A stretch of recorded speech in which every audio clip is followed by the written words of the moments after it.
Back we are on Sports Talk. 888-898-2525 is phone number. South Carolina Education Lottery lucky number here on Sports Talk. Feel free to give us a call. Some folks holding, and they went by the wayside. So we do have our lines now open for you. 888-898-2525 is the phone number. South Carolina Education Lottery lucky number here on Sports Talk. Don't forget, if you ever miss an edition of Sports Talk, we've got you covered with our podcast of the show, as well as podcasts of the different elements of the show on any given night. You can go to SoundCloud, Spotify, Apple Podcasts, and just go to the Sports Talk Media Network and download to your heart's content. We've been very, very fortunate to have thousands of downloads of our program and our elements over a week's period. So if you miss a show, you want to catch up on a piece of the show or the show in its entirety, we put it together in its entire form, you can get it that way by going to SoundCloud or to Spotify or to Apple Podcasts. I think when Mick Mixon jumps on board with us in an hour, he's going to announce his early retirement. Is he fed up so much with the Panthers that he's just going to say, you know what, this isn't worth it anymore. I'm going to go off and work on my farm. I think I would. Or go work on his gosh, drumming. They're bad. He's watching the Panthers so get bad. drummed, and he's a oh drummer my gosh, himself. They're so bad. Yeah.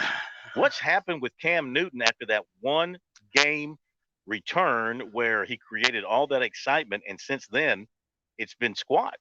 Well, the funny thing was, in that one game return for him, they asked him to run the football, 3 times, and he scored twice. Mm-hmm. I mean, they set him up for success when they've put the full boatload on him to run that offense in without Christian McCaffrey. And I don't know how much longer you can use McCaffrey as an excuse anymore with the Panthers because they've got multiple issues.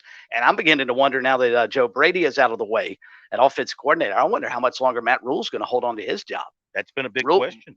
Mm-hmm. It's been a big question. North Augusta High School is looking for a new head coach. Jim Bob Bryant resigned after 2 seasons. He won back-to-back region titles, and he was suspended from coaching the team October 20th. The interim coach, Craig Gilstrap, filled in, so now that job is wide open. Our Sports Talk poll question of the week. If you haven't had a chance to check it out, you need to do so. Sports Talk poll question of the week has to do with the changes there at Clemson. And the question is, so Dabo Swinney is confident enough in the people he's hired at the lower levels to promote from the inside to replace Venables and Elliott. How do you judge that decision? 267 votes in today, and the 3 replies are he knows what he's doing, risky but will work out, mistake, program doomed. 46.8% so far say mistake, program doomed. Wow. 32.6%, he knows what he's doing. 20.6%, risky, but will work well. Well, time will tell. Time will tell because you won't know till these guys are given their shot. And I guess we'll see a little bit in the bowl game of what they're all about and if they're able to handle the job. What kind of play caller will Brandon Streeter be when he gets into the rhythm and into a routine? What kind of tight end coach will Kyle Williams be as he makes the move up? Now, Tiger Illustrated reported that he is not going to be able to coach in the bowl game because he's having a little bit of I think some kind of surgery, a medical procedure. It's going to keep, not Kyle Williams, I'm sorry, Kyle Richardson. Yeah, Kyle Richardson, right? Yeah. Anyway, he's going to have some kind of a procedure. It's going to keep him out of the bowl game, according to what I read on Tiger Illustrated. And then, the co-defensive coordinators that they're going to have over there, it's going to be something to keep an eye on. And just how good these guys are, how well they relate to the players in these positions, and how well they handle the pressure of the moment in calling the offense and the defense. We're back at the top of the hour break.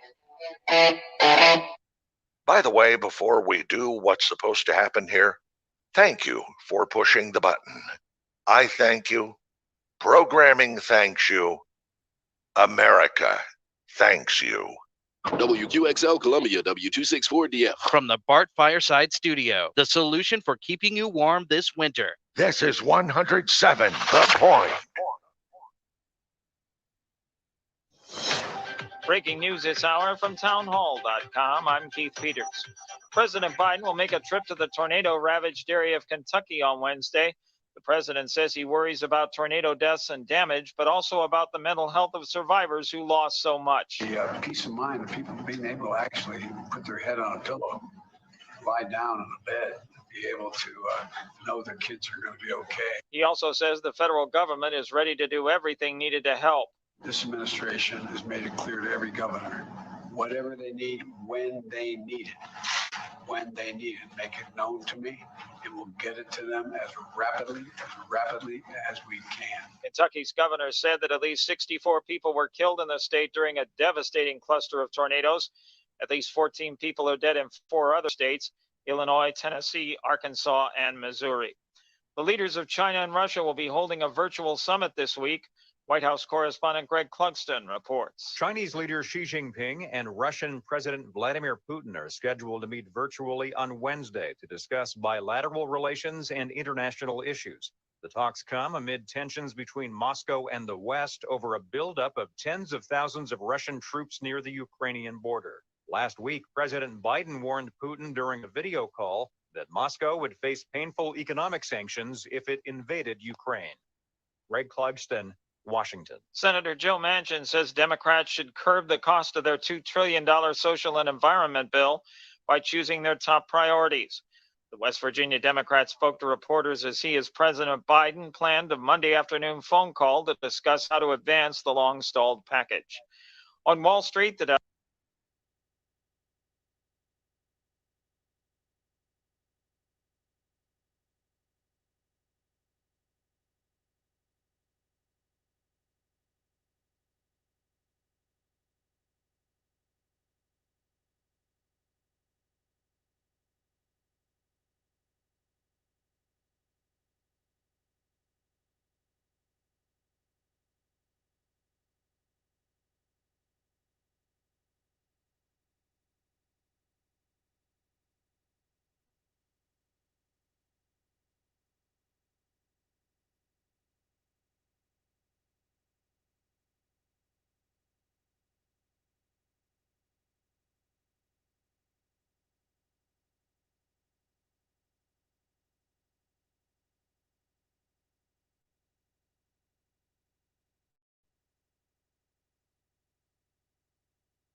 Gonzalez.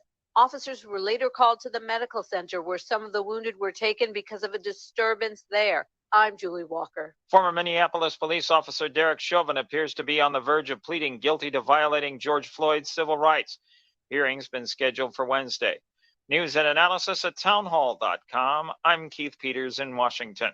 On Point Weather is made possible by our friends at Palmetto Citizens Federal Credit Union on 107 The Point. And here's tonight's forecast: clear and cool this evening with the low dropping to 32. If you're enjoying today's weather, tomorrow is even nicer with sun all day and a high climbing back up to 68. We'll stay dry throughout the work weekend, climb into the mid 70s by Friday. Could have some rain set for the weekend. I'm Brian Leonard with your On Point local weather. WQXL Columbia, W264DF. From the Bart Fireside Studio, the solution for keeping you warm this winter. This is 107 The Point.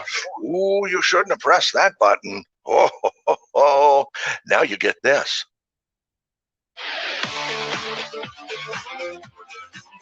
Welcome back to Sports Talk on the Sports Talk Media Network. You can reach the guys with the South Carolina Education Lottery lucky number, 888-898-2525. That's 888-898-2525. Now back to Phil, Chris, and Pat with the second hour of Sports Talk on the Sports Talk Media Network. All right, welcome back, everybody. Sports Talk on this Monday night. Phil Kornblue, Chris Bergen, and Pat Daniel with you. Our phone number, 888-898-2525. South Carolina Education Lottery lucky number. We'll have recruiting coming up for you. Let you hear some of the post game from our coverage of the Touchstone Energy Bowl from this past Saturday. And we're going to talk more about things happening around the state of South Carolina from this past week.